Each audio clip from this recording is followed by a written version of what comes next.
Free fire ഗെയിമിൽ അടിമപ്പെട്ട് തിരുവനന്തപുരത്തും വിദ്യാർത്ഥി ജീവനൊടുക്കി. ഫ്രീ ഫയർ എന്ന ഓൺലൈൻ ഗെയിം ലോകമാകെ വലിയ പ്രചാരം നേടിക്കഴിഞ്ഞു. പബ്ജി ഇല്ലാതായതോടെ 8 കോടി ആക്റ്റീവ് യൂസേഴ്സ് ഒരു ദിവസമുണ്ട് എന്നാണ് ഫ്രീ ഫയറിൽ നിന്നാണ് കണക്ക്.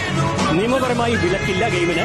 പക്ഷേ പലയിടത്തും എന്ന പോലെ നമ്മുടെ നാട്ടിൽ ഈ ഗെയിം കുടുംബങ്ങളെ കണ്ണീരിൽ മുക്കുന്നു. ആഗോളതലത്തിൽ ഏറ്റവും അധികം ഡൌൺലോഡ് ചെയ്യപ്പെട്ട ഫ്രീ ഫയർ ഗെയിം ഇന്ത്യയിലേക്ക് മടങ്ങി വരുന്നു. കേന്ദ്ര സർക്കാർ നിർദ്ദേശിക്കുന്ന എല്ലാ മാനദണ്ഡങ്ങളും പാലിച്ചാണ് ഗെയിം വീണ്ടും എത്തുന്നത്. MS ധോണി ഫ്രീ ഫയർ ഇന്ത്യയുടെ ബ്രാൻഡ് അംബാസിഡർ ആകും.